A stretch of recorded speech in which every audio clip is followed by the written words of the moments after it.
मगहर से सतलोक गए कबीरा, जाका पाया नहीं शरीरा। सर्व सृष्टि रचनहार कबीर परमेश्वर जी के 5। संत रामपाल जी महाराज एक ऐसे महान संत जिन्होंने अपनी सतभक्ति, तत्व ज्ञान, करुणा और सेवा के बल पर समाज में नई मिसाल कायम की है। संत रामपाल जी महाराज की अगुवाई में उनके सभी सतलोक आश्रमों से समाज कल्याण के अद्भुत कार्यों ने समाज को सुनहरे भविष्य की एक नई उम्मीद दिखाई है। संत रामपाल जी महाराज से नाम दीक्षा लेने के बाद लाखों लोगों की लाइलाज बीमारियां जैसे कैंसर, एड्स आदि ठीक हुई। संत जी के ज्ञान से प्रेरित होकर उनके अनुयायियों ने लाखों यूनिट रक्तदान किया। संत जी ने लाखों बहन बेटियों का दहेज मुक्त विवाह करवाया।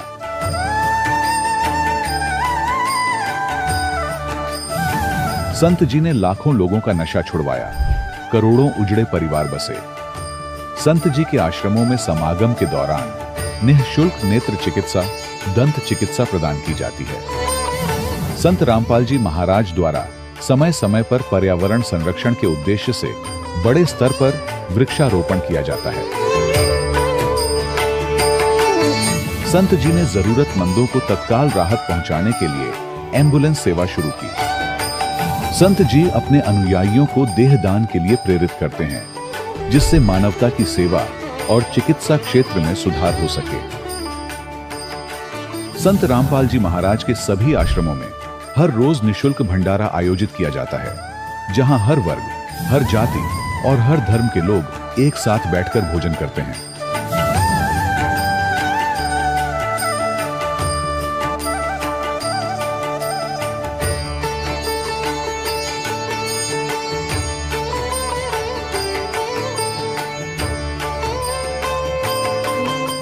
संत रामपाल जी महाराज की अन्नपूर्णा मुहिम ने गरीब और बेसहारा लोगों के जीवन में एक नई ऊर्जा और उम्मीद को जन्म दिया है।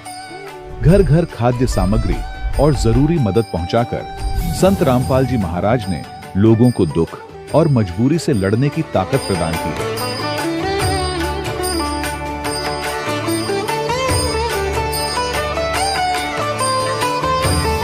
संत रामपाल जी महाराज द्वारा गरीब लोगों के लिए घर बनवाने का अद्भुत कार्य एक ऐसी मिसाल कायम कर रहा है जो सदियों सदियों संत जी की उदारता और दया भावना के तौर पर जाना जाएगा।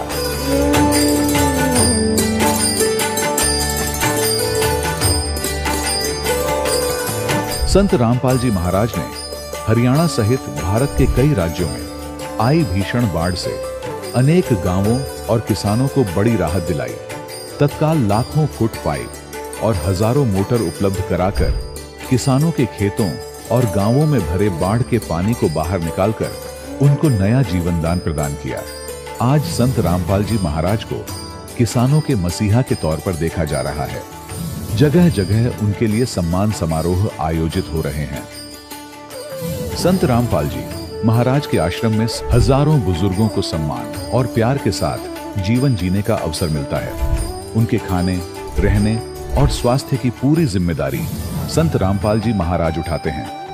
अनाथ बच्चों के लिए संत रामपाल जी महाराज के सभी आश्रम किसी वरदान से कम नहीं।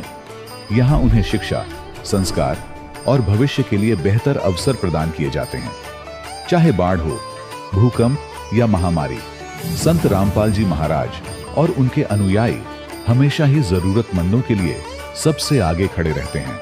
कोविड महामारी के दौरान संत रामपाल जी महाराज के आश्रमों से करोड़ों लोगों के लिए भोजन, दवाइयां और जीवन रक्षक सामग्रियां उपलब्ध कराई गई। चाहे गरीब की मदद हो या किसी शोषित और पीड़ित वर्ग के हक और सम्मान की लड़ाई, संत रामपाल जी महाराज ने हमेशा ही उनकी दबी आवाज को सरकारों तक पहुंचाया है और उन्हें उचित न्याय दिलवाने में अहम भूमिका अदा की है।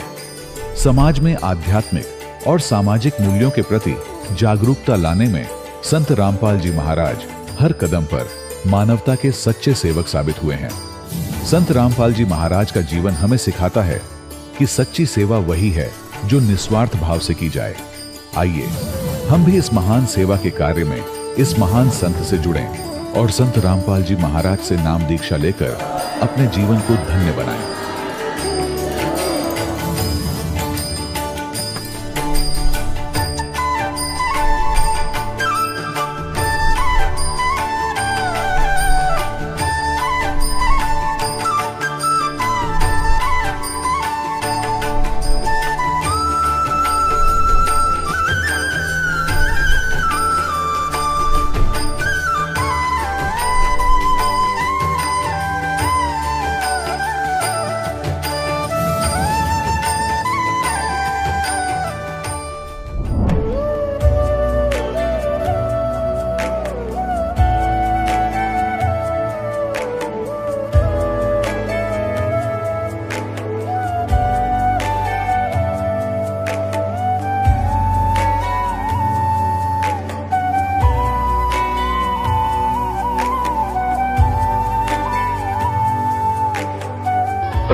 राम देव भगवान, अल्लाह खुदा, ईश आदि नाम एक ही शक्ति के हैं। वो कैसा है, कहां है, कैसे मिलता है, किसने देखा है? ये प्रश्नवाचक चिन्ह पूर्ण रूप से हटाने के लिए अवश्य सुनिए जगत गुरु तत्वदर्शी संत रामपाल जी महाराज के अमृत वचन, सर्व पवित्र धर्मों के पवित्र शास्त्रों के आधार पर। सत साहिब दर्शकों, इंसान अपनी पूरी जिंदगी अपने धर्म में प्रचलित सभी साधनाओं को करता है ताकि उसके घर में सुख शांति आए, बीमारियां दूर हों और जीवन की परेशानियां खत्म हो जाएं। लेकिन जब इन सब प्रयासों के बावजूद भी बीमारियां और परेशानियां उसके जीवन में बनी रहें, तो मन में यह सवाल उठने लगता है कि क्या सच में मैं शास्त्र अनुसार भक्ति कर रहा हूं? दर्शकों, कुछ ऐसी ही कहानी थी हमीरपुर कड़ौता अंबी की रहने वाली सुनीता देवी जी की। सुनीता देवी जी ने अपने धर्म में प्रचलित सभी साधनाओं को किया, लेकिन ना तो घर की आर्थिक स्थिति सुधरी और ना ही गृह क्लेश खत्म हुआ। लेकिन फिर जब इन्हें संत रामपाल जी महाराज का शास्त्र अनुसार ज्ञान मिला, तो इनके जीवन में चमत्कारिक बदलाव आने लगे। इनके घर की आर्थिक स्थिति सुधरी और इन्हें मानसिक शांति मिली। दर्शकों, आखिर संत रामपाल जी महाराज ने सुनीता देवी जी को ऐसी कौन सी जड़ी बूटी दे दी जिससे कि इनके जीवन की सभी परेशानियां बिल्कुल समाप्त हो गईं? और क्यों आज करोड़ों लोग संत रामपाल जी महाराज को पूर्ण परमात्मा मान रहे हैं? आखिर इसके पीछे की सच्चाई क्या है? आइए सुनते हैं सुनीता देवी जी की कहानी इन्हीं की जुबानी। बहन जी नमस्कार। नमस्कार भाई साहब। बहन जी क्या नाम है आपका? मेरा नाम सुनीता देवी है। कहाँ से आए हैं आप? मैं डिस्ट्रिक्ट हमीरपुर, गांव कड़ौता अंबी से आई हूँ। ये कहाँ पर पड़ता है? ये पड़ा जी लदरोड के पास, जाओ के नजदीक। डिस्ट्रिक्ट कौन सा है? डिस्ट्रिक्ट हमीरपुर। संत रामपाल जी महाराज जी से कब जुड़े आप? संत रामपाल जी महाराज जी से मैं 19 मार्च 2016 से जुड़ी हूँ। संत रामपाल जी महाराज से नाम दीक्षा लेने से पहले क्या भक्ति साधनाएं करते थे आप? मैं भाई साहब भक्ति साधना तो देवी देवते की पूजा करती थी। इतना खास पता नहीं था पूजा क्या होती है। देख दिखाए में पूजा करती थी। शिव जी के व्रत रखे थे, संतोषी माता जी के व्रत रखी थी और दुर्गा की पूजा करती थी, वैष्णो की पूजा करती थी। अच्छा आप ये बताइए, लोग भक्ति करते क्यों हैं? क्या जरूरत है भक्ति करने की? सभी लोग भक्ति करते हैं। हाँ जी, भक्ति इसी कारण करते हैं कि हमें कुछ लाभ मिल जाए या किसी दुख का निवारण हो जाए, हमें कोई धन चाहिए या पुत्र चाहिए या कोई, इसी कारण करते भक्ति। संत रामपाल जी महाराज जी की शरण में कैसे आए आप? भाई साहब, संत रामपाल जी महाराज की शरण में हम हमारे पड़ोस में वहाँ पर एक बिमला देवी भक्तमती जी है, माता जी बोलते उनको, और उन्होंने मुझे एक ज्ञान गंगा किताब दी है और उन्होंने इतना पूछा मेरे से, अगर सुनीता जी आप इस किताब को पढ़ोगे तब मैं आपको किताब दूंगी, नहीं पढ़ोगे तो मैं नहीं दूंगी। मैंने कहा नहीं माता जी, हम किताब जरूर पढ़ेंगे, आप हमें किताब दो और मैं किताब पढ़ूंगी। उन्होंने मुझे किताब दी और मैंने दोनों हाथ से लिए और प्रणाम किया। जब मैं किताब लेके घर आ रही थी, मेरे भक्त जी थे वो बाहर रहते थे, उस दिन वो भी घर आ गए और मुझे पता नहीं था कि कहाँ क्या हो रहा है। जब मैं घर आई शाम के टाइम मैंने दरवाजे बंद कर दिए और मैं वो किताब पढ़ने लगी। जब मैं किताब पढ़ने लगी तब मुझे इतना पता महसूस नहीं हुआ था कि देवी देवता क्या चीज़ है और क्यों मनाते हैं, क्या है इसमें। जब मैंने किताब पढ़ी तब मुझे इतना विश्वास हुआ कि संत रामपाल जी महाराज जी के नाम से ये किताब छपी और ज्ञान गंगा है, इसमें क्या है। और मैं किताब को पढ़ती रही। फिर मैं परमात्मा जी के शरण में, उसके बाद मैंने टीवी के चैनल से सत्संग सुना। सुनने के बाद मुझे ज्ञान हुआ, मैं फिर परमात्मा की शरण में आई। परमात्मा की शरण में आके मुझे गुरु नाम मिल गया। संत रामपाल जी महाराज की शरण में आने के बाद आपको क्या लाभ मिले? परमात्मा संत रामपाल जी महाराज के शरण के आने के बाद पहला लाभ तो मुझे यही मिला कि मैं सच्ची भक्ति, सच्चा मार्ग मिला और मैं अब कभी भी धोखे में नहीं आ सकती हूँ। और 5 साल से मेरे भक्त जी के हाथ में कील लगी हुई थी और वो कील इतनी बड़ी हो चुकी थी। मैंने कहा डॉक्टर के पास जाएंगे और उनको बताएंगे, तो ये बहुत डरते थे सुई से, बोले मैं नहीं जाऊँगा डॉक्टर के पास। जब हम गुरुजी से नाम दीक्षा ली उसके बाद 5 दिन के बाद अचानक वो किल अपने आप बाहर निकल आई। तो किल इतनी बड़ी थी, डॉक्टर बोल रहे थे इससे कोई और बड़ी बीमारी हो सकती थी, और एक इलाज हो गया और ऑपरेशन करके आ गए। फिर उसके बाद भी वो काम करते रहे, उनको कोई नुकसान नहीं हुआ और अपने आप वो ठीक हो गए। उसके बाद मेरे एक साइड से एक बहुत तकलीफ थी और सुन हो रहा था वो। फिर मैं किसी साथ नहीं बताई, मैं कहा क्या हो रहा है क्या नहीं हो रहा है। फिर वो अपने आप वो भी ठीक हो गया, कोई मैंने दवाई नहीं ली, कोई नहीं किया। और डॉक्टर ने मुझे बताया था कि आपके पेट में रसोड़ी है, इससे अचानक कुछ हो सकता है, बीमारी बन सकती। तो वो रसोड़ी भी नहीं रही और वो बीमारी भी नहीं रही, मैं बिल्कुल ठीक हूँ। और एक बार मेरी बेटी घर में थी, मैं नहीं थी घर में, और उस बेटी को सर्प से काटने से बच गई वो बेटी। अचानक उसके हाथ में सर्प आया और वो बेटी बच गई और कुछ नहीं हुआ उसको भी। संत रामपाल जी महाराज की कई कृपा हुई और आज हमारा परिवार रास्ता खिलता है। कभी हमारी बनती नहीं थी, इतनी होते थे, मैं सोचती रहती थी कोई ना कोई सुनेगा मेरा, कोई ना कोई सुनेगा, और परमात्मा ने सुनी और रजा भी की हमारे ऊपर। परिवार में रास्ता खिलता है। जब 4-4 महीने घर नहीं आते थे, शराब पीने, बीड़ी पीने, तम्बाकू, कई मतलब नशा था, आज वो नशा भी इनसे छूट गया है। और जो कुछ बहुत कुछ करते थे हंगामा, सब कुछ अब छूट गया आज अपने पर। और आपकी आर्थिक स्थिति? मेरी आर्थिक स्थिति बहुत अच्छी है, बहुत अच्छी है। और काम करते हैं, हम मजदूर है, काम करते हैं। आज हमारे पास सब कुछ आने जाने के लिए, आज हमारे पास इतने किराया भी है, नहीं तो हमें 1-1 रुपये के लिए तड़फदे भी थी, किराया भी नहीं मिलता था। मायके मेरे इतने दूर है, कभी मैं 16 साल में कभी मैं दूसरी बार मायके नहीं गए। इस बार मैं 3 बार अपने मायके जाके आई, क्योंकि मेरे पास किराया भी था, समय भी था। परमात्मा जी ने भक्ति का भी मौका दिया हमें। हाँ जी। देखिए, आज के दिन जो लोग हैं वो आर्थिक स्थिति को मजबूत करना चाहते हैं। जो लोग हैं वो ज़्यादा से ज़्यादा पैसा कमाना चाहते हैं। एक अंधाधुंध कमाई में लोग लगे हुए हैं। वहीं आप लोग निर्धन होते हुए भी धन की मांग नहीं कर रहे हैं। आपका कहना है कि जितना आपको चाहिए था उतना भगवान ने आपको दे दिया है। आप उन लोगों को क्या संदेश देना चाहते हैं जो लोग आपका इंटरव्यू सुन रहे हैं, जो जानना चाहते हैं कि संत रामपाल जी महाराज जी से नाम दीक्षा क्यों लेनी चाहिए? क्या संत रामपाल जी महाराज से नाम दीक्षा लेने के बाद आर्थिक लाभ होते हैं या केवल भक्ति ही करनी होती है? ये तो भाई जी, जो कुछ मांगना या दवा हमें ये चाहिए वो चाहिए, धन दौलत कुछ भी नहीं है, इसमें भक्ति है सबसे पूर्ण भक्ति। क्या आर्थिक लाभ मिलेगा या कोई धन मिलेगा संत रामपाल जी महाराज से नाम दीक्षा लेने के बाद? परमात्मा के घर में कोई कमी नहीं है, धन भी मिलेगा। सच्चाई में रहो, मर्यादा में रहो, हमेशा किसी के साथ हेरा फेरी ना करो, सच्चाई से कहो और परमात्मा सब कुछ देगा। कोई कमी नहीं है परमात्मा के घर में। इसमें थोड़ी इतने मर्यादा में रहना पड़ेगा, जो नियम है वो करने पड़ेंगे। और एक माँ अपने बच्चे को बोलती है, अगर बच्चा उस बात को मानेगा तो वो बच्चा कभी भी धोखा नहीं खाएगा, वो सफल होकर रहेगा। अगर वो बच्चा माँ की बात नहीं मानेंगे तो वो कभी भी नहीं सफल नहीं हो पाएगा, कहीं ना कहीं उसको पक्का धोखा मिलेगा।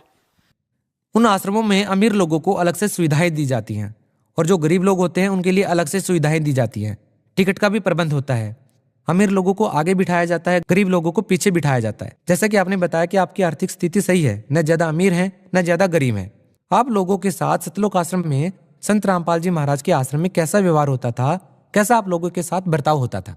कोई मतलब इसमें ये नहीं है या कोई भेदभाव है या जो कोई जात पात या कुछ ऐसा कुछ भी नहीं है। वहाँ पर सब कुछ फ्री है। संत रामपाल जी महाराज से कब जुड़े आप? 19 मार्च 2016 को। भगत समाज को क्या संदेश देना चाहेंगे? उन लोगों से हम यही चाहते हैं, यही कहना चाहते हैं कि आप किसी की अड़बड़ी बातों में ना आइए। आप ज्ञान गंगा किताब पढ़िए और टीवी पर सत्संग आता है, उन सत्संग को जरूर सुने। आपने संत रामपाल जी महाराज से नाम दीक्षा कैसे ली? भाई ऐसे हम टीवी के माध्यम से हमने नाम लिया, नाम सेंटर खुले, फिर हम वहाँ पे गए आए और वहाँ हमें गुरनाम मिल गया। आपकी रसोली ठीक हो गई, आपके पति जो नशा करते थे अब वो नशा नहीं करते हैं, और भी बहुत सारी जो बीमारियां थी वो छूट गई और आपको नाम दीक्षा भी मिल गई। आपने कितने पैसे दिए संत रामपाल जी महाराज से नाम दीक्षा के लिए? देखो भाई जी, मैंने कोई पैसा नहीं दिया। जब मैं आ रहे थे हम गुरनाम लेने के लिए, जब हम वहाँ पर आए तो उस टाइम सच्ची बात है, हम परमात्मा के शरण में आए, उस टाइम हमारे पास किराए भी नहीं थे। हमारे पास सारा 300 रुपये था, हम ना किराए देने के लायक थे ना कुछ भी नहीं थे। वहीं हमारे पड़ोस में एक भक्तमती थी, उन्होंने ही हमें अपने किराया से लेके आए। उस टाइम हमने कोई पैसा नहीं दिया और हमें गुरु नाम मिल गया, सच्चे मार्ग हमें वहाँ मिल गया। अब बच्चों ने भी ले लिया, बच्चों ने कहा हम भी आएंगे, मम्मी डैडी है आपके साथ। जबकि डॉक्टर ने हमें कहा था कि आप लगभग हफ्ते में 4 बार मीट जरूर बनाना खाना और आप 4-4 अंडे खाने। परमात्मा जी ने ऐसी रजा की, ना कोई अंडे खाए, ना कोई मीट खाए, ना कोई दवा ली, मैं बिल्कुल ठीक हो गई। आज मैं सारा दिन भर काम करती हूँ, मुझे कोई तकलीफ नहीं है और वो दर्द पीड़ पाड़ कुछ मुझे कोई तकलीफ नहीं, मैं बिल्कुल सही हूँ। अब मैं बहुत बहुत धन्यवाद। सच्चाई। दर्शकों, अभी आपने सुने संत रामपाल जी महाराज से दीक्षा प्राप्त करके सुखी हुए भक्त के अनुभव। अब देखिए जगत गुरु तत्वदर्शी संत रामपाल जी महाराज के मंगल प्रवचन। कारण ये था कि उसने अपनी माता के कहने से और लटोटर करवा लिया, कोई बात नहीं। फिर उसको पता चला, उसको समझाया, उसकी माँ को भी सास को भी, फिर उन्होंने वो तो काम छोड़ दिया। फिर तीसरी बार फिर गर्भ रहा उसमें बेटी को। अब क्या था कि उस लड़की का वो गर्भ खराब हो गया और वो इतनी रोए और बुरा हाल कर दिया। अब उसकी सास को दृढ़ विश्वास था परमात्मा कबीर जी पर, इस दास से उपदेशी थी। उसने कहा बेटी भगवान जो करे वो ठीक करता है, लेकिन वह ना मानी। अब बालक ज्ञान नहीं समझता, इतना आदमी ने दुखी रहे। तो उसने मेरे पास फोन किया, पहले थोड़ी सी संगत थी, सन 1997 की बात है। तो हमने कहा बेटा कोई ऐसी बात नहीं, ठीक हो जाएगी। उसकी माँ थी, सास थी समझदार, उसने हमें वहां भोजन पर बुला लिया। पहले हम ऐसे ही थोड़े भगत थे, वो कारण बेले बैठे रहा करते थे। हम चले गए, चला गया 2-4 भक्त हमारे साथ थे, उनका खाना खा खाया। फिर बाद में बताई उन्होंने कि जी जब आप खाना खाने आए उसी दिन उस लड़की का वहीं उस घर पर उसका गर्भपात हो गया। उसका और दिल टूट गया। अब देख गुरुजी आ रहे थे, फिर भी यह गड़बड़ होगी हमारे यहाँ पर। तो उसकी सास ने सोचा चल जो बेटा होगी सो होगी, पर एक चेक करा कर लाते हैं कि कोई कचरा भी पेट में ना रह गया हो, बालक का हानि कर देता है। अगले दिन वो लेगी डॉक्टर के पास, लेडी डॉक्टर से। उसने अल्ट्रासाउंड करके चेक कराया तो उसने बताया कि कौन कहता है गर्भपात हो गया, तीनों कहनो बालक है कति स्वस्थ। अब उनकी खुशी का ठिकाना नहीं है।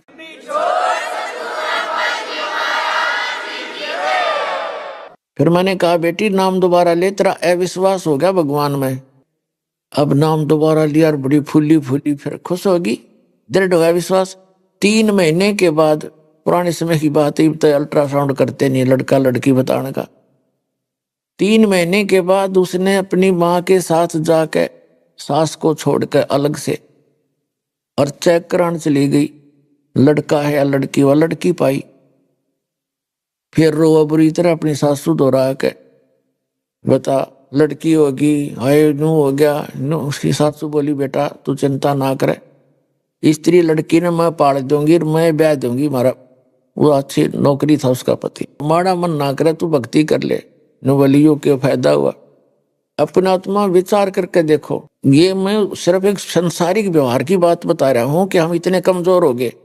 हमारा स्वभाव ऐसा हो गया ऊंट के साथ, ऊंट जैसा हो गया जैसे ऊंट का ऊपर समान धरे, जब भी रो रडावे हा करे और तारे जब भी नौकरा आ करे। उसने लेना पता तेरा लाभ हो रहा, कहानी हो रही है। चलो वजन धरे जब तक रोवे बेसिक, और तारे जब भी रडाओ हडा हडा करे तो बोझ घटाओ भगवान, हम फिर भी रोवा। और धरे जब तले रोना है ही। तो वो परमात्मा तो सब कुछ कर सकता है, उसकी लीला कुछ भी करो। उसने वो लड़की पहले संस्कार खत्म करे था उस बेटी का, पर वह ना मानी। तो ले बेटी अपना ले ले, और फिर रोनो का हमरा लड़की होगी, कर्म ठोक। फिर उसको बता दिया साफ शब्दों में, अगर भक्ति करनी है तो ढंग से कर, पूरा विश्वास कर। तो उस दिन के बाद उसका पूरा विश्वास के साथ लगी, अगला लड़का दे दिया। तो कहने का भाव ये है पुण्यात्माओं, हमने इस मार्ग में लगने के लिए परमात्मा के इन फार्मूलों को अपने ऊपर लागू करना पड़ेगा। ज्यों राखे त्यों ही रहूं, हमरा क्या चारा, खाने जाद खरीद हूं गुलाम तुम्हारा। कि जैसे राखोगे दाता ज्यों ही रहूंगा, और जो देवोगे सो खाऊं। फिर देखना इस मालिक की मेहर आपको ऊपर कैसे वर्षा होने लगेगी। तो पुण्यात्मा, दास आपको ये बताना चाह रहा है कि इस परमात्मा की शरण में आने के लिए आप असंख्य जन्मों से भटक रहे हो, असंख्य जन्मों से अच्छे अच्छे कुर्बानियां भी मालिक के नाम पर आपने की है, घर भी छोड़ दिए, परिवार भी त्याग गए हो, जंगलों में बैठकर भी मालाएं फेरी हैं, हठ योग तप भी किए हैं, लेकिन मोक्ष नहीं हो पाया। फिर आपके जन्म होते रहे, जैसे आपको बताया था कि कोट जन्म तन भरमत हो गए, कुछ ना हाथ लग्या रे, कुकर सुकर खरबा बोरे कौआ हंस बगारे। कोटि जन्म तू राजा की ना मिटी न मन की आशा, भिक्षुकों के दर दर घूमया मिला न निर्गुण रासा। तो असंख्य जन्मों से आप भक्ति भी करते रहे हो, परमात्मा के लिए शीश तक दे दिए हैं आपने। जैसे काशी के अंदर हमारे धर्म गुरुओं ने एक ऐसा गलत प्रोसीजर चलाया था, एक ऐसा गलत धारणा पैदा कर दी थी कि जो व्यक्ति काशी में मरेगा, जिसकी मृत्यु बनारस में होगी, वो सीधा स्वर्ग जाएगा। और जो मगहर में मरेगा, मगहर एक गोरखपुर जो जिला है, गोरखपुर के पास एक मगहर छोटा सा नगर है, वहां का बिजली खां नाम का एक राजा था, नवाब था। तो वहां के हिंदू धर्म के गुरुओं ने, ब्राह्मणों ने ये अफवाह फैला रखी थी कि जो मगहर में मरेगा वो तो गधा बनेगा।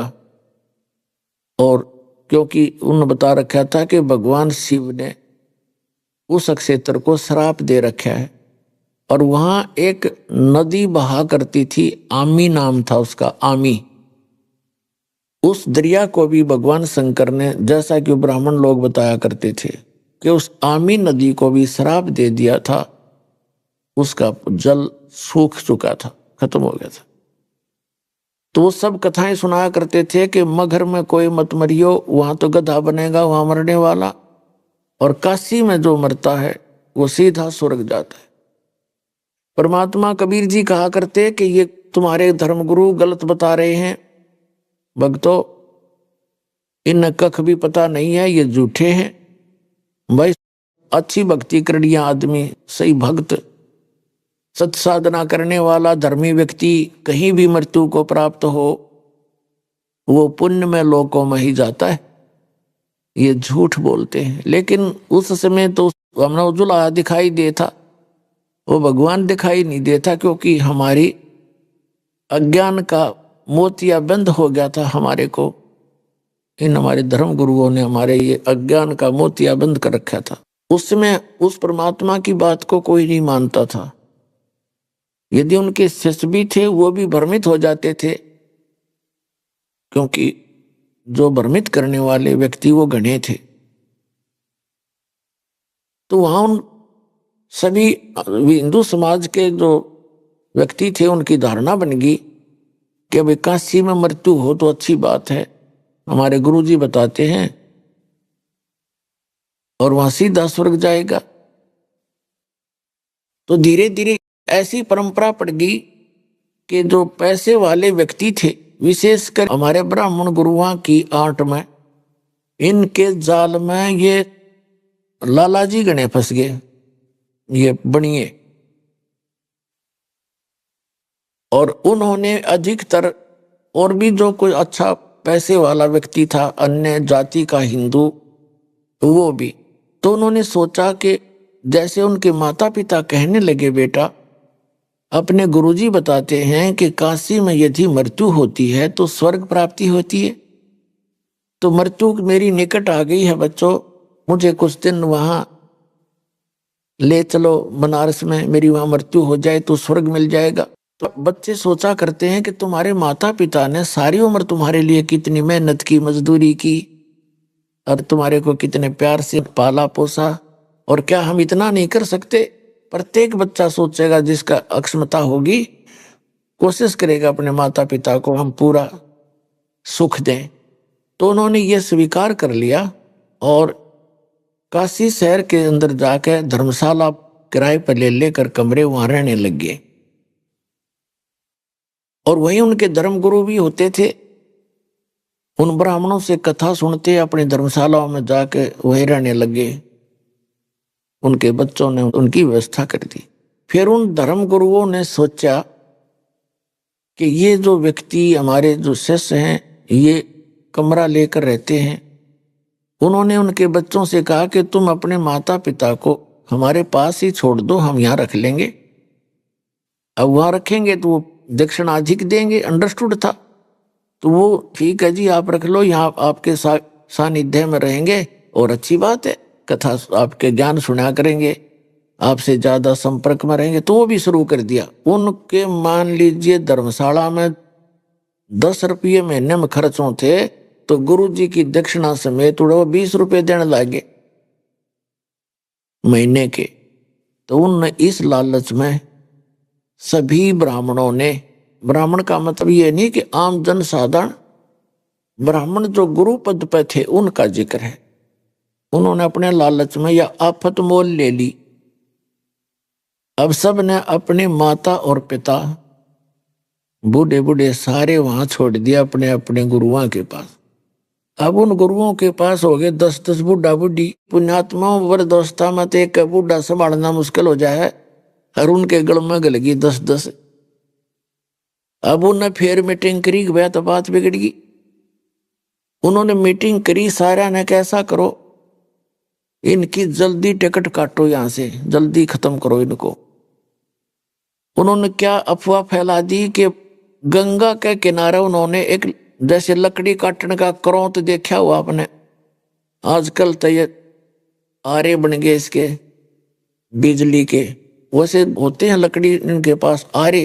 करौंत होता है एक लंबा सा दांते से का, और दोनों तरफ से पकड़कर लकड़ी चीरा करते हैं, उससे लंबे लंबे दांते होते हैं उसके। एक करौंत फिट कर लिया गुप्त, ऊपर एक आरत सी बनाकर छोटी ईंटों की गुफा सी बनाकर नीचे गेट बना दिया और गंगा के किनारे ला दिया कति, और उसका हैंडल कर दिया थोड़ी दूर स्थान पर अलग से गुप्त सिस्टम। उस रस से बांध के उनकी एक आवाज देते थे, उस आवाज को वो समझ जाते। वो क्या करा उन्होंने कि भाई भगवान की तरफ से एक आदेश आया है कि जिसने जल्दी स्वर्ग जाना है वो करौंत से गर्दन कटवा ले, आरे से,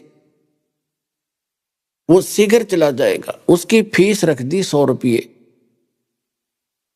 अब प्रत्येक बूढ़ा बुढ़िया, वो भी बुढ़ापे में दुखी होले है, कदे खांसी, कदे आंखों में दिक्कत, कभी सिर में भड़क, कदे कब्जी होगी, कदे गैस प्रॉब्लम। तो बूढ़ा भी यूं सोचने लगे कि जब गुरु जी कह रहे हैं स्वर्ग जाना ही है, शायद 10 साल पाछे जाना है, शायद 2 साल पहले, तो अभी क्यों ना चले जाएं। और वो बता रहे थे कि करौंत में पीड़ा नहीं होती जरा सी भी, अब उस गुफा में पीड़ा हो जाओ पता किसने लग गए।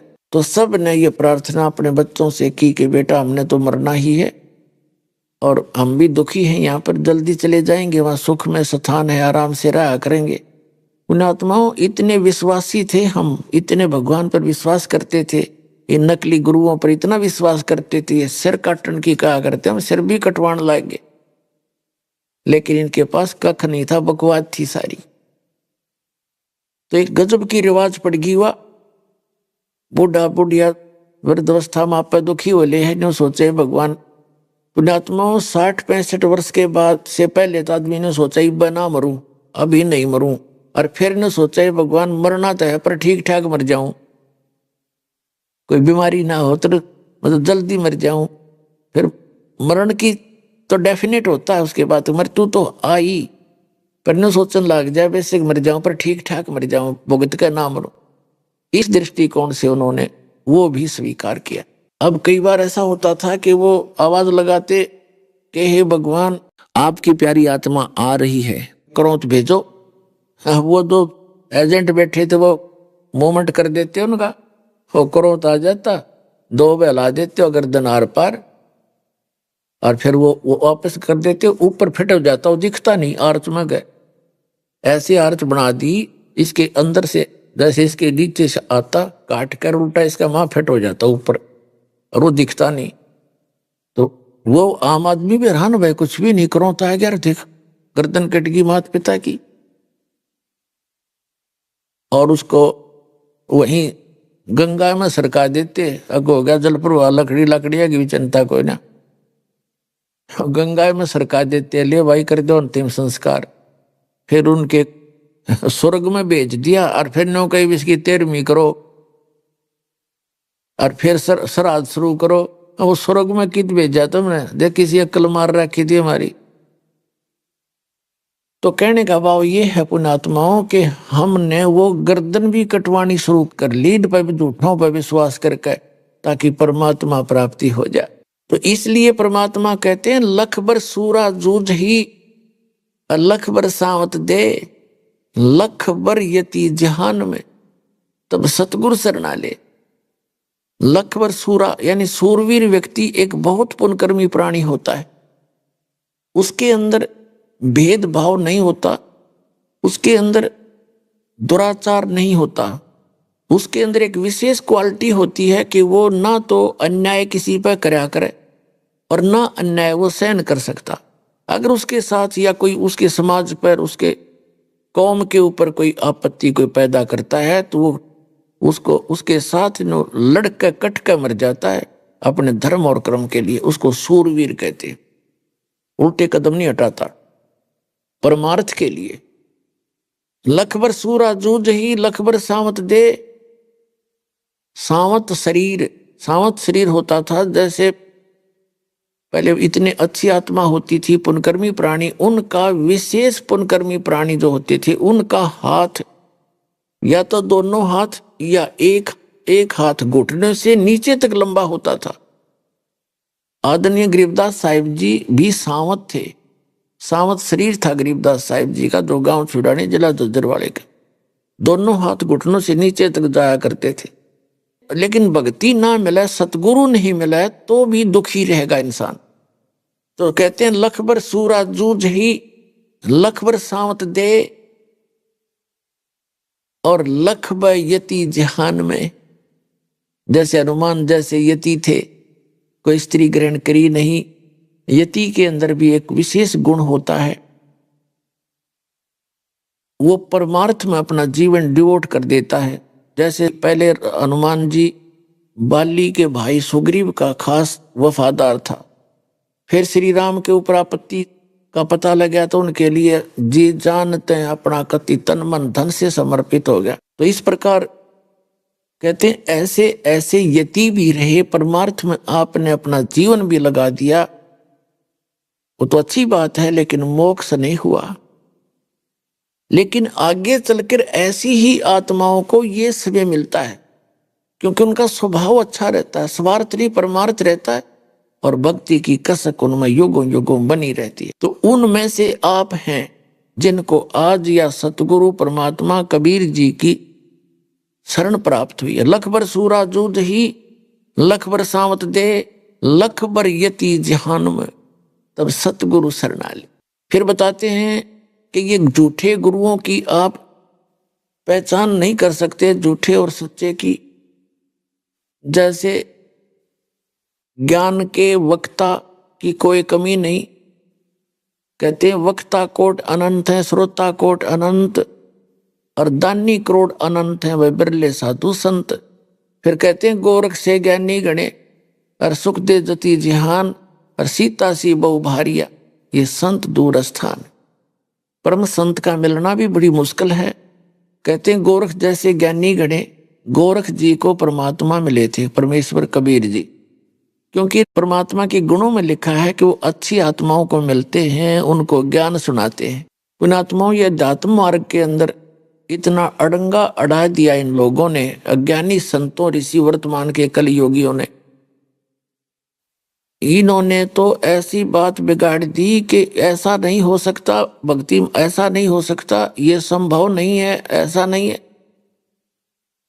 जब सातों समुद्र को एक ऋषि ने एक घूंट में पी लिया, ऐसे चलो उठाई थी और न्यू पी गया, खाली हो गए सारे।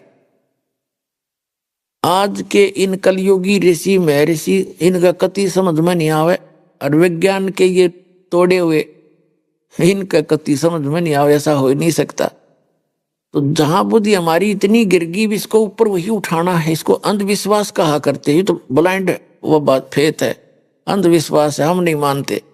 भक्ति मार्ग में अंधविश्वास ही सफल होता है, लेकिन गलत स्थान पर अंधविश्वास करना, ब्लाइंड फेथ करना, यानी कति ब्लाइंड फेथ का मतलब समर्पित हो जाना, चाहे कुछ भी है उसमें ऑब्जेक्शन नहीं होना। ये है तो यहीं से भक्ति की जो करने की विधि तो यहां से स्टार्ट होती है, लेकिन इन्होंने वो गिरा दी। जैसे उन झूठे गुरुओं के कहने से गर्दन कटाने लगे, वो ब्लाइंड फेथ किया, उन्होंने दुरुपयोग किया। अब जब इस ज्ञान से आप परिचित हो जाओगे, इस भगवान से परिचित हो जाओगे, फिर आपने ऐसे ब्लाइंड फेथ फेर करना पड़ेगा, पर यथा स्थान पर किया ब्लाइंड फेथ आपका लाभ देगा, वो हानिकारक था। तो जो प्रसंग चल रहा है कि गोरखनाथ जी ये नाथ परंपरा के जो जैसे भी कोई भी पितर हैं, आप पितर तो आप खूब समझते हो, भूत बन जाते हैं, पितर बन जाते हैं। तो ये साधु संत जो पुण्यात्मा होते हैं वो शरीर छोड़ जाते हैं तो वो पितर रूप में आ जाते हैं, और वो कहीं पर भी प्रकट हो जाते हैं उस पिछले ही शरीर में, उसी तरह के। जैसे हम पहले सुना करते थे कि गोपी चंद और भर्तरी अमर हो गए, और फिर हम ये भी सुना करते गोपी चंद और भर्तरी कहीं भी आ जाते हैं। एक ने वहां देखे थे, आपस में लड़े थे, कोई समझ नहीं सका, थोड़ी देर में चले गए, फिर किसी संत ने बताया तो गोपी चंद और भर्तरी थे। तो कहने का भाव ये है कि गोपी चंद और भर्तरी जब आड़े यही धक्के खा रहे हैं तो मुक्त की तो हुए, अमर कहाँ हुए? अमर स्थान तो गीता अध्याय नंबर 15 के श्लोक नंबर 4 में कहा है कि तत्वदर्शी संत की प्राप्ति के उपरांत परमेश्वर के उस परम पद की खोज करनी चाहिए, जहां जाने के बाद साधक कभी लौट कर वापस नहीं आते। तो वह भक्ति इनको मिली ही नहीं। गीता के अंदाता कहता मैं नहीं जानता उसको, चौथे अध्याय के 34वें श्लोक कि उस तत्व ज्ञान को तू तत्वदर्शी संतों के पास जाकर समझ। जैसे आपके पितर हैं वो मृत्यु को प्राप्त हो गए, लेकिन ममता आप में न्यो की न्यो है उनकी, और कुछ उनकी बसावे नहीं, बैठे बैठे वहां बस दुखी हो जाते, उनकी आवाज आप सुन नहीं सकते, वो आपके आसपास भी घूम घाम कर बैठ जाते एक तरफ, वो कहना कुछ चावर तुम सुनते नहीं। तो इस तरह की स्थिति होती, कुछ ऐसे भक्ति होती है उनकी, पिछले कुछ संस्कार रह जाते हैं तो वो प्रकट हो सकते हैं, उनका शरीर दिखाई दे सकता है, और बाकी तो डिस्चार्ज हो जाते हैं सारी इनकी पुण्य, वो नहीं दिखते फिर। तो गोरखनाथ जी नाथ परंपरा से संबंधित थे, और काशी के अंदर बनारस में स्वामी रामानंद जी जो थे, स्वामी रामानंद जी जो परमात्मा ने अपने गुरु बनाए थे एक परंपरा बनाए रखने के लिए, उनका बोलबाला बहुत हो गया था, यानी वैष्णव परंपरा से थे रामानंद जी, तो वैष्णव परंपरा का काफी फैलाव हो गया था, उन्नति हो गई थी।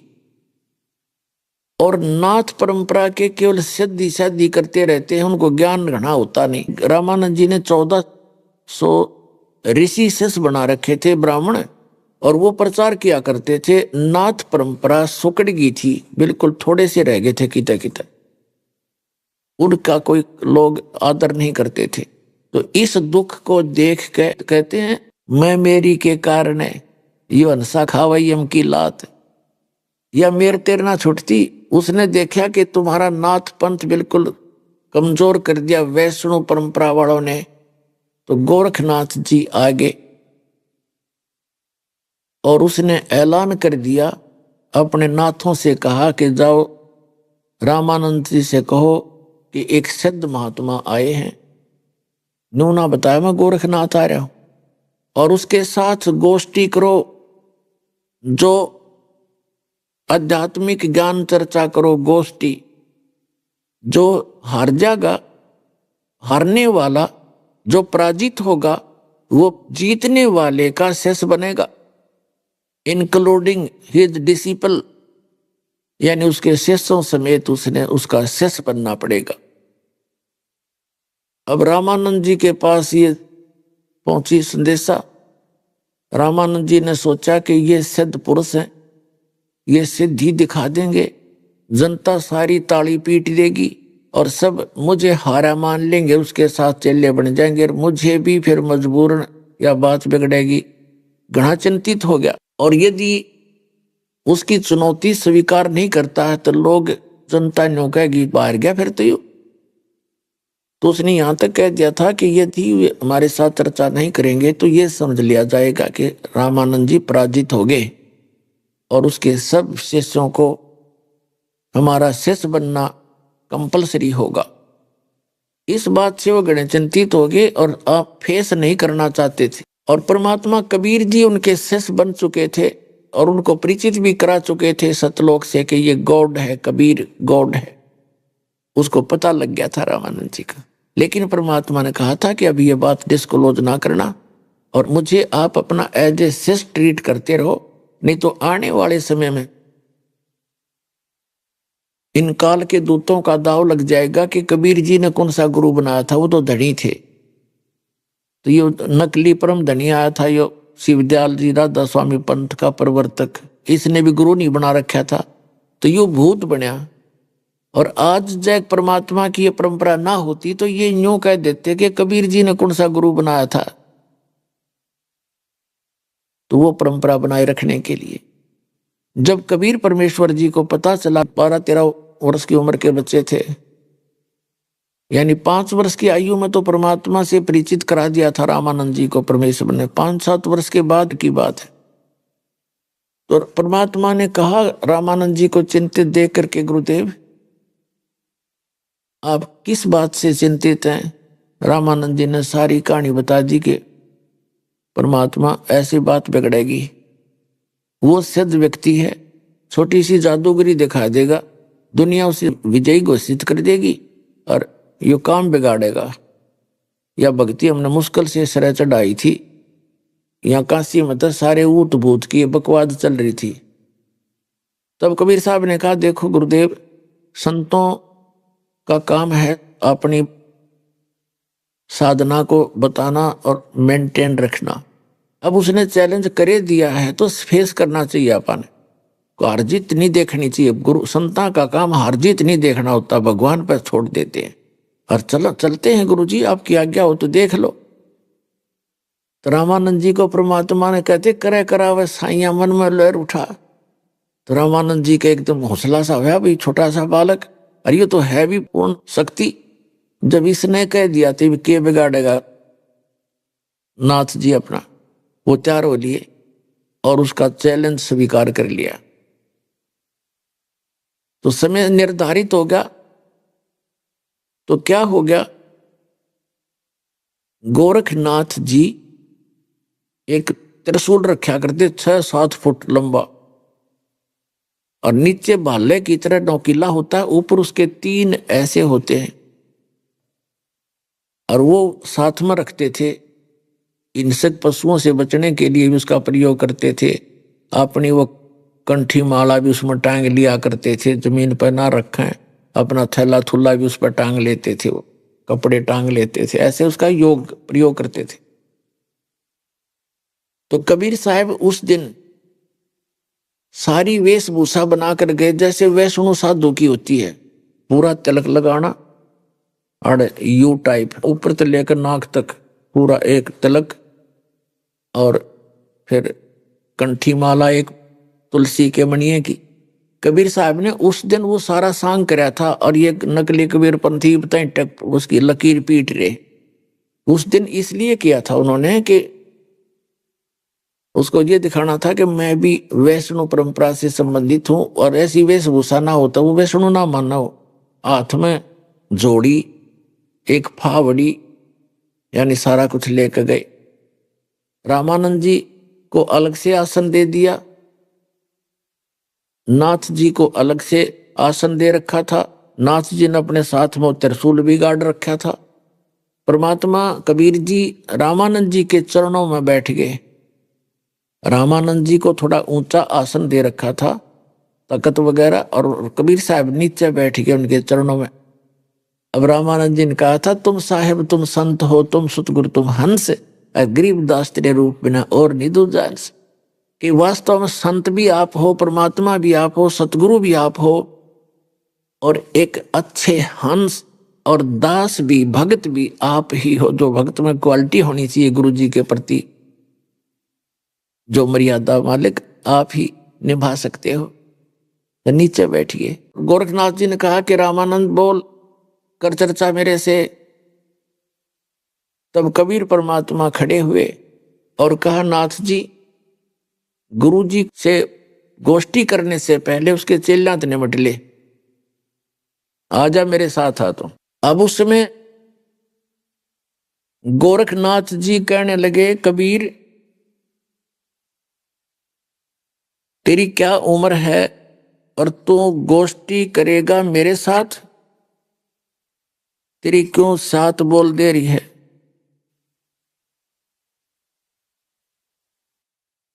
अब आपको परमात्मा की वाणी सुनाते हैं जो उनके साथ वार्ता हुई थी।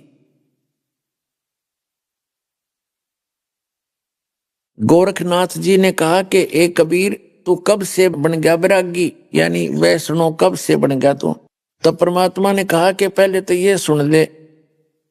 और कहने लगा, तेरी उम्र क्या है? तू गोष्ठी कल का बच्चा है, छोटा सा बालक गोष्ठी करेगा तू गोरखनाथ से? तो उसने पूछा कि तेरी उम्र क्या है बालक? तू चुप करके बैठ जा। और कहते हैं पहलवान के साथ उसी उम्र का और उसी वेट का गुल है तो अच्छा लगता है, तू बैठ जा, यानी तुझे मैं के समझूं। उसका कहने का भाव ये था। और कहा, तेरी उम्र क्या है, कितनी उम्र है तेरी? तो परमात्मा ने कहा, सूक्ष्म वेद में लिखा है कि योगी गोरखनाथ प्रतापी, अरतासों तेज पृथ्वी कापी, काशी नगर में 100 पग पर ही, रामानंद से चर्चा कर ही, चर्चा में गोरख जय पावे, और कंठी तोड़ तिलक छुड़वावे। सत कबीर शिष जो भय हो, यह वरंता सो सुन ले हो। गोरखनाथ के डर के मारे, बैरागी नी भेख संवारे, तब कबीर आज्ञा अनुसारा, वैष्णो सकल स्वरूप संवारा। सो सुध गोरखनाथ को पही, काशी नगर शीघ्र चल आयो। रामानंद को खबर पठाई, चर्चा करो मेरे संग भाई। रामानंद की पहली पौड़ी, और सत कबीर बैठे तिस ठोरी। रामानंद जी आसन पर बैठे थे, उनके नीचे कबीर भगवान बैठ गए। कबीर परमेश्वर से नाथ जी ने कहा कि कब के भय बैरागी कबीर जी, आप कब से भय बैरागी? अब परमात्मा कहते हैं, सुन ले गोरखनाथ, नाथ जी मैं जब से भया बैरागी, मेरी आद अंत सुध लागी। आदि अंत। अभी आपने सुने संत रामपाल जी महाराज के मंगल प्रवचन। आइए अब सुनते हैं संत रामपाल जी महाराज से नाम दीक्षा लेकर सतभक्ति करके अद्भुत लाभ प्राप्त करने वाले अनुयायी के विचार। क्या हो जब कोई व्यक्ति अपने जीवन में सुख और शांति प्राप्त करने के लिए अपना पूरा जीवन भगवान की भक्ति में समर्पित कर दे, फिर भी उसके जीवन में दुख और बीमारियां उसका पीछा न छोड़े। उसके जीवन में न शारीरिक सुख हो और न ही मानसिक शांति। दर्शकों, कुछ ऐसी ही कहानी थी उत्तर प्रदेश के रहने वाले सतेंद्र प्रजापति जी की। सतेंद्र जी ने बचपन से ही अनेकों प्रकार की भक्ति साधनाएं अपनाई, लेकिन इसके बावजूद भी सतेंद्र जी के हाथ सिर्फ निराशा ही लगी। लेकिन आज सतेंद्र जी का कहना है कि जब से मैंने संत रामपाल जी महाराज की शरण ग्रहण की है, तब से मेरा जीवन पूर्ण रूप से बदल गया है। मेरी और मेरे परिवार की बीमारियां समाप्त हो गई हैं। यह सब मेरे गुरुजी संत रामपाल जी महाराज जी द्वारा दी गई शास्त्रानुकूल भक्ति साधना का ही परिणाम है। दर्शकों, आखिर सतेंद्र प्रजापति जी ऐसा क्यों कह रहे हैं? इसके पीछे की सच्चाई क्या है? आइए सुनते हैं सतेंद्र जी की कहानी उन्हीं की जुबानी। सर नमस्कार। जी नमस्कार। सर क्या नाम है आपका? जी मेरा नाम सतेंद्र प्रजापति है। सतेंद्र जी कहाँ से आए आप? जी मेरा गांव दफ्तरा, तहसील गुन्नौर, डिस्ट्रिक्ट संभल, उत्तर प्रदेश से हूँ जी। सर संत रामपाल जी महाराज से नाम दीक्षा लेने से पहले आप क्या भक्ति साधना करते थे? सर संत रामपाल जी महाराज जी से नाम दीक्षा लेने से पहले जो समाज में जो पारंपरिक साधनाएं होती हैं उसी को किए जा रहे थे। और सबसे हमारे जो आज पूरे परिवार में और ये सभी सबसे सर्वप्रथम हम नानक साहिब जी की पूजा किया करते थे। उसके साथ साथ जो भी साधनाएं थी, जन्माष्टमी आ गई तो कृष्ण जी को मनाया करते थे, नौ दुर्गा व्रत रहा करते थे, शिव तेरस आई तो शिव जी को मना लिया करते थे। ऐसे करके हम ये सभी साधना कर रहे थे। सर जैसा कि आपने बताया कि आप हिंदू धर्म में प्रचलित सभी प्रकार की पूजा करते थे, तो सर जब आप पारंपरिक पूजाएं सभी प्रकार की कर ही रहे थे तो फिर आपने संत रामपाल जी महाराज जी की शरण क्यों ली? जब ये सभी साधनाएं कर ही रहे थे तो इनसे हमारे को कोई भी लाभ नहीं हो रहा था और हानि पर हानि ही हो रही थी। और मेरे को ये विश्वास नहीं हो रहा था कि भाई हम इतनी साधना कर रहे हैं, इन सभी साधनाओं को करते करते हमारे को भगवान से जो मिलने वाला लाभ है वो क्यों नहीं मिल पा रहा है। बड़ा दुखी हो रहे थे।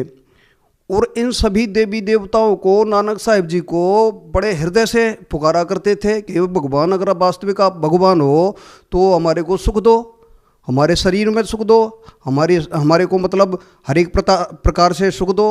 मगर ऐसा कुछ हो नहीं रहा था। इन सभी साधनाओं को करके हमारे को ऐसा कुछ लाभ मिल नहीं रहा था। सर जैसा कि आपने बताया कि जो पारंपरिक पूजाएं आप कर रहे थे उनसे आपको कोई लाभ नहीं मिला, तो हमारा आपसे ये सवाल है कि जब आपको उन साधनाओं को करने से कोई लाभ नहीं मिला तो फिर आप संत रामपाल जी महाराज जी के शरण में क्यों गए? हम एक बार पूर्णागिरी गए थे। पूर्णागिरी जैसे वहाँ पर जो श्रद्धालु होते हैं जिस तरीके से जो कर रहे थे उसी तरीके से हम भी किए जा रहे थे।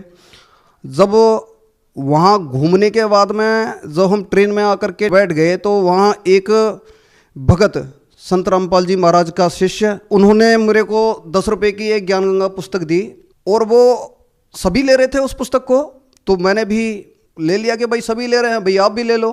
तो मैंने एक पुस्तक को 10 रुपये में ले लिया वहाँ से और ला करके हमने घर पे ला करके वो पुस्तक रख दी। और दास एक इलेक्ट्रीशियन मिस्त्री है, तो वहाँ दुकान पे काम करते करते अगर मेरे से कोई गलती हो जाती थी तो मेरे जो बड़े भाई हैं वो मेरे को पीट दिया करते थे। तो मैं घर पे आकर के और नाराज़ होकर के घर पे पहुँच जाया करता था।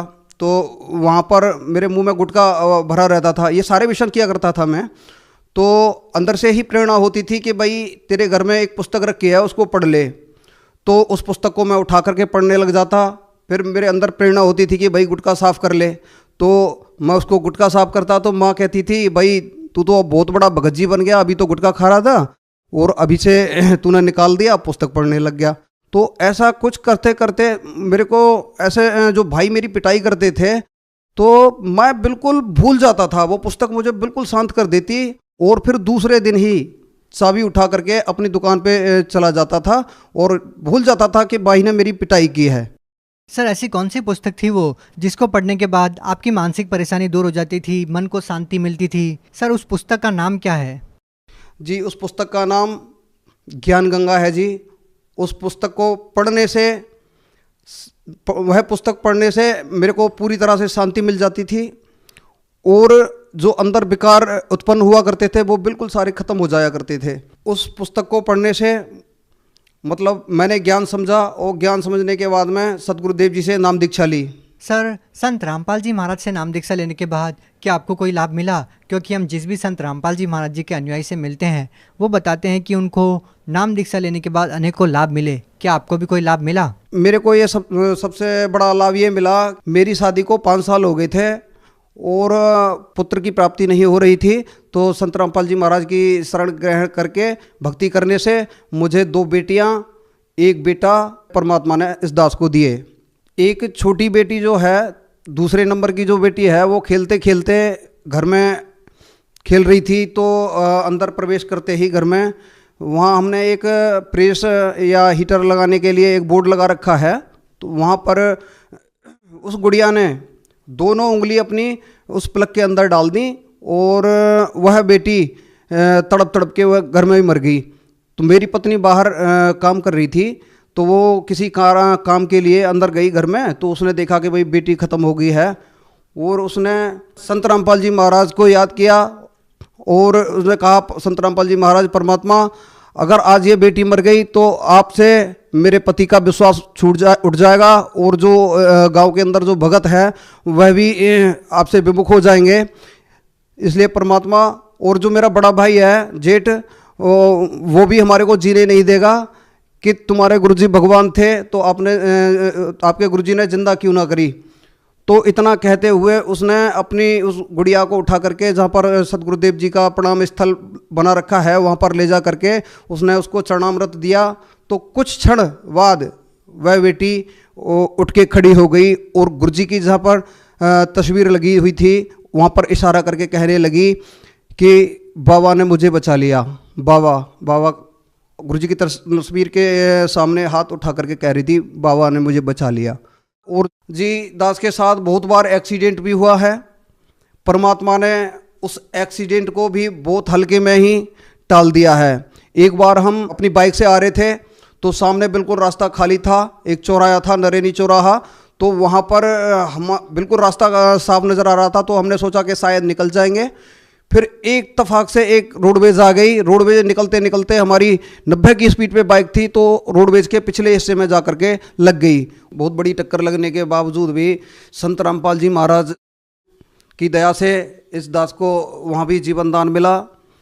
मोटरसाइकिल की सारी जो आगे का पहिया जो होता है वो सारा कुछ ख़त्म हो गया था, वहाँ पे हमारी मौत हो जानी थी। वहाँ पर भी संत रामपाल जी महाराज ने बड़ी दया करी और इस दास को जीवन दान दिया। संत रामपाल जी महाराज जी से नाम दीक्षा लेने से पहले मैं सभी विकार किया करता था। बीड़ी, सिगरेट, भांग, शराब, तम्बाकू, ये सारे व्यसन किया करता था। संत रामपाल जी महाराज से नाम उपदेश लेने के बाद में ये सारी बिल्कुल छूमंतर होगी। फिर उस दिन से आज तक मैंने कोई नशा नहीं किया है जी। सर, एक व्यक्ति के जीवन में इतना बड़ा परिवर्तन कैसे आता है कि उनका सालों का नशा संत रामपाल जी महाराज जी से नाम दीक्षा लेते ही छूट जाता है? सर, क्या कारण है? संत रामपाल जी महाराज जो मंत्र देते हैं इन सभी भगवानों के, उन मंत्रों में इतनी पावर है कि उन मंत्रों के जाप से ये अपने आप ये सारे विकार दूर हो जाते हैं। फिर चाह कर के भी कोई व्यक्ति इन व्यसनों को दोबारा नहीं कर पाता। सर, अगर कोई व्यक्ति आपकी तरह अभी भी इतना नशा करता है और वो अपना नशा चाहकर भी नहीं छोड़ पा रहा है, तो क्या वो भी आपकी तरह संत रामपाल जी महाराज जी से नाम दीक्षा लेगा तो क्या उनका भी नशा छूट जाएगा? हाँ जी, 101%। कोई भी व्यक्ति कितना भी बड़ा नशेड़ी क्यों ना हो, नशे की तो बात छोड़ो, नाम दीक्षा लेने के बाद में कोई भी व्यक्ति चाहे कितना भी कर्जे में डूब गया हो, चाहे कितना भी बड़ा नशेड़ी हो, या किसी को कोई भी कितनी भी बड़ी बीमारी क्यों ना हो, संत रामपाल जी महाराज से नाम उपदेश लेकर भक्ति करने से सारे दुख दूर हो जाते हैं और परमात्मा मोक्ष भी प्रदान करते हैं। सर, भगत समाज को क्या संदेश देना चाहते हैं आप? मैं भक्त समाज को यही संदेश देना चाहता हूँ कि आज समाज में जो तरह तरह की जो साधनाएं कर रहे हैं उनसे कोई भी लाभ होने वाला नहीं है। एक बार संत रामपाल जी महाराज के ज्ञान को समझें, उनसे नाम उपदेश लें और अपना कल्याण करवाएं। जी, बहुत बहुत धन्यवाद। नमस्कार जी।